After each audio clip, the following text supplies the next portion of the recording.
Vehemo vadei K'odam of Rublis. They translate the covenant K'odam as if this was a human thing. Shom bok to be. There, bok to be.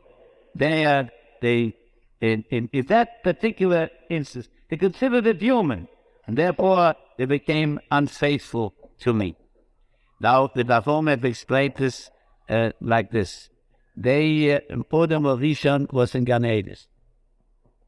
And in the Gan Eden, he transgressed the laws of HaKadosh Baruch Hu. So he says, they did the same. HaKadosh Baruch Hu put Israel into Eretz Yisrael.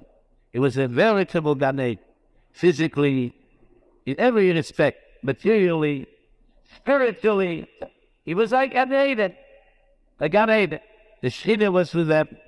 The Heimer K'odam, like Odom Rishon, over a bridge. Shom, there, in their Gan Eden.